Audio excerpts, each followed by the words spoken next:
సన్నని బక్కపలచని శరీరం, కానీ కొడితే బంతి స్టేడియం బయటకే. ఏ సౌకర్యాలు లేకుండా ఒట్టి చేతులతో బ్యాట్ పట్టిన అతడు ఇప్పుడు ప్రత్యర్థుల ఓటమిని శాసిస్తున్నాడు.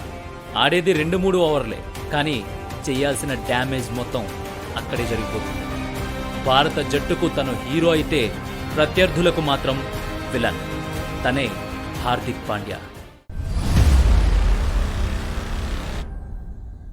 1993 అక్టోబర్ 11న సూరత్లో పుట్టిన ఈ ఇనుప చువ్వ భారత్కు దొరికిన ఓ గొప్ప ఆల్రౌండర్. తన పూర్తి పేరు హార్దిక్ హిమాన్షు పాండ్యా. తల్లిదండ్రులు నళిని పాండ్యా, హిమాన్షు పాండ్యా.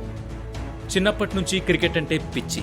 ఎక్కడ మ్యాచ్ జరిగినా జేబులో డబ్బులు లేకపోయినా సరే లిఫ్ట్ అడుగుతూ వెళ్ళిపోయేవాడు. ఎందుకంటే హార్దిక్ కుటుంబం ఆర్థికంగా చితికిపోయిన సమయం అది. ఇన్ని కష్టాలున్నా వాళ్ళు క్రికెట్ మీద ఆ ఒత్తిడిని పడనివ్వలేదు. ఆడారు, ఆడుతూనే ఉన్నారు. ఎంతలా అంటే ఆ ఒత్తిడి మొత్తాన్ని బంతి మీద చూపించడం మొదలుపెట్టారు.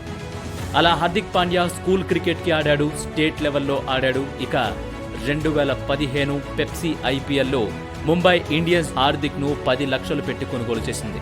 చెన్నై సూపర్ కింగ్స్తో మ్యాచ్లో 12 బంతుల్లో 30 పరుగులు కావాలి అన్నప్పుడు హార్దిక్ ఆడిన ఆట శభాష్ అనిపించింది. ఇక కేకేఆర్తో డూ ఆర్ డై మ్యాచ్లో 30 బంతుల్లో 61 పరుగులు చేసి మ్యాచ్ గెలిపించిన ఆటని ఇప్పటికీ ఎవరూ మర్చిపోలేరు.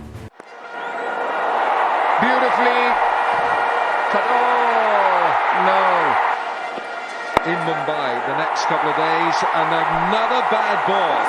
This match going their way. Helped on its way. That's a healthy looking stroke that is.